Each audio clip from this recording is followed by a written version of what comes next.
wall squat breathing and is probably my favorite for getting some really good chest expansion. If you feel really tight and kind of hunched over, this is a great one to experiment with. So we're finding a mini wall squat position. Don't worry, you're not taking a full wall sit, but I want you to actually feel grounded through the feet. Allow your knees to kind of travel forward a little bit so you can sense more of the midfoot. So we don't want to be all the way back on our heels or our toes. We want to actually feel kind of grounded through the feet and allow your knees to travel forward. Up at the pelvis, I'm actively thinking about making contact with the back of my head and my body. My pelvis can be in a little slight posterior tuck. Think of it like a bowl tucked under a little bit to help facilitate that contact. I don't want to be squeezing my butt. We are avoiding the clenching, but just add that little bit of a tuck so you can maintain back body contact, including your head. If you have a bun or something, move that so you can actually maintain contact, okay? If the legs are burning, you can kind of come up a little bit.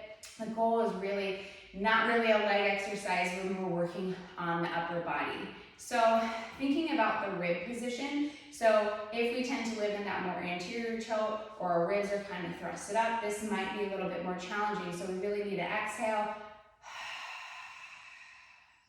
Think about those lower ribs kind of coming back in space. So imagine your ribs kind of pressing into the wall. This is a great reference. And we want to be able to get those ribs back without crunching through our upper body or dropping the chest to make it happen, because we want to keep the chest up. So if you find yourself flared out, just get nice and set. Take a little posterior tuck. Exhale the ribs. You can think about closing the front door on the rib cage, almost like the ribs are kind of melting away from your hands if you place them right here. Gaze is forward.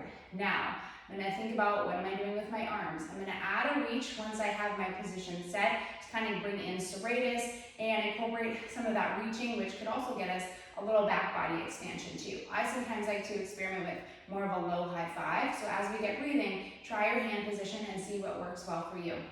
So I'm getting those ribs back in space. I'm feeling my contact against the back of the wall. I can add the reach, thinking about an inhale. And then exhale.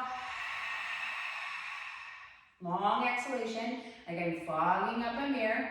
Maintain some of the abdominal tension we create with the exhale. So the long exhalation, we should feel our abdominals kick on. And when we inhale again, maintaining some of that tension, so the air flows up into our chest and into our back, depending on our reach and kind of how we're feeling and sensing the movement. So thinking about an inhale.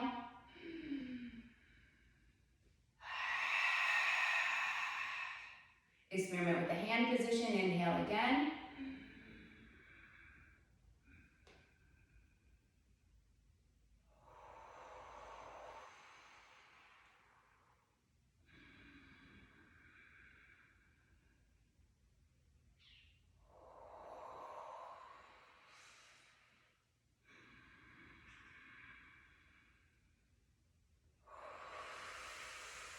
If it feels hard on the inhale, that is normal. You're breathing into areas of tightness and compression.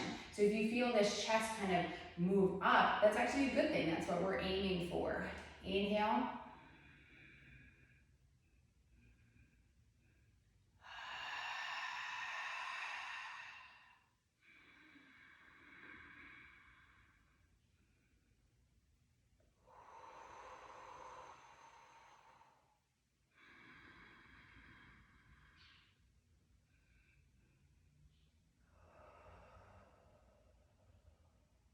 The idea with maintaining some of that abdominal tension is that we're forcing the air and pressure into areas of compression, which is in this case is our chest, maybe our back, so that the air is not going all out the belly. We're able to get it into other areas. Try 5 to 10 breaths, a couple sets. Note this is not how we breathe throughout our day, but this is a specific breathing exercise to create some expansion, especially in the chest, has become a personal favorite of mine.